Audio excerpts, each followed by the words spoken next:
आज हम बात करने वाले हैं अवयवों के व्यवकलन की कि अवयवों का व्यवकलन किस प्रकार होता है। व्यवकलन से तात्पर्य है घटाव। तो व्यवकलन का मतलब है घटाव करना है, हमको जो अवयव दिए गए हैं उनका घटाव करना है। तो उनके लिए जो शर्त होती है वह क्या होती है, सबसे पहले बात करेंगे शर्त की, फिर व्यापकता के अंदर देखेंगे, फिर इसको देखते हैं कि एग्जाम्पल के द्वारा कैसे सॉल्व किया जाता है। तो सर्वप्रथम जो इसकी शर्त होती है, हमारे पास शर्त की बात करें जो घटाव के लिए जिन अवयवों का घटाव करना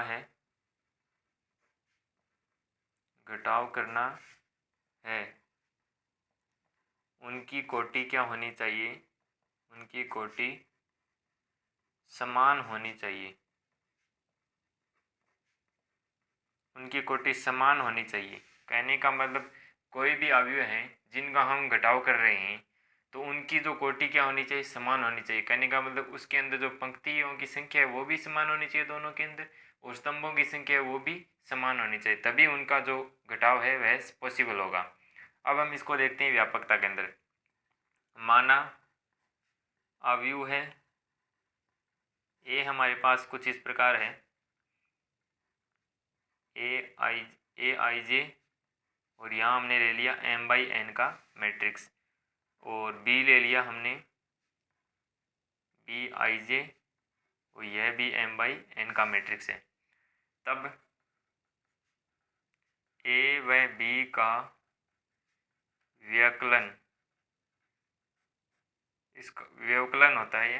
तो व्यवकलन क्या आएगा इसका, तो व्यवकलन इसका आएगा जैसे, तो a माइनस बी क्या आ जाएगा व्यवकलन, और वह आ जाएगा जो संगत अवयव होते हैं वो क्या हो जाएंगे, आपस में घट जाएंगे। ए वाले में से बी वाले घटेंगे, अगर ए माइनस बी करेंगे तो ए वाले में से बी वाले घटेंगे, और बी माइनस ए करेंगे तो बी वाले में से ए वाले घट जाएंगे, और यह भी जो प्राप्त होगा वह भी m बाई n कोटि का ही प्राप्त होगा।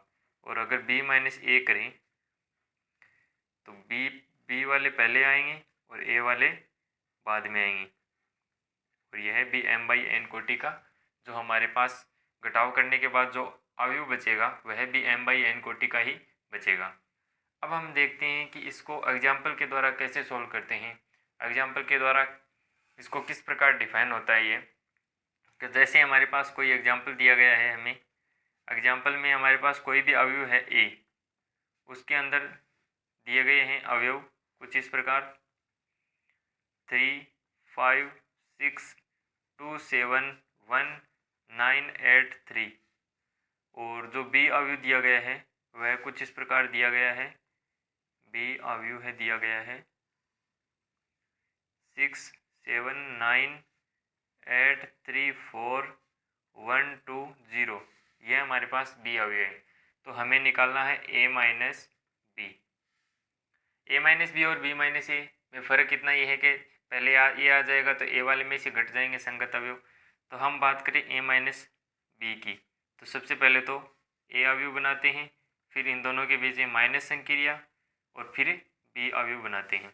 तो a अवयव है हमारे पास 3, 5, 6, 2, 7, 1, और 9, 8, 3, और 6, 7, 9, 8, 3, 4, 1, 2, 0। अब हमें क्या करना है, संगत अवयव घटाने हैं। जैसे एक नंबर अवयव है तो यह इस एक नंबर वाले में से घटेगा, पहली पंक्ति का जो पहला अवयव है वह पहले वाले से घटेगा और दूसरा दूसरे वाले में से घटेगा, तो यह घटेगा कुछ इस प्रकार। तो यह हमारे पास बनेगा 3 माइनस 6, 5 माइनस 7, इसके संगत यह अवयव है 6 माइनस 9, फिर 2 के संगत 8 है तो 2 माइनस 8, 7 के संगत 3 है तो 7 माइनस 3, और 1 के संगत 4 है तो 1 माइनस 4, 9 के संगत 1 है तो 9 माइनस 1, 8 के संगत 2 है तो 8 माइनस 2, और 3 माइनस 0। तो हमारे पास जो फाइनली अवयव बनेगा वह कुछ इस प्रकार बनेगा, यह हो गया -3, यह हो गया -6, और यह बच गया हमारे पास 8। फिर यहाँ बचेगा माइनस का 2, यहाँ बचेगा 4, और यहाँ बचेगा 6, यहाँ बचेगा माइनस का 3, यहाँ बचेगा माइनस का 3, और यहाँ बचेगा 3। तो ये हमारे पास फाइनली अवयव आ गया है घटाव के बाद।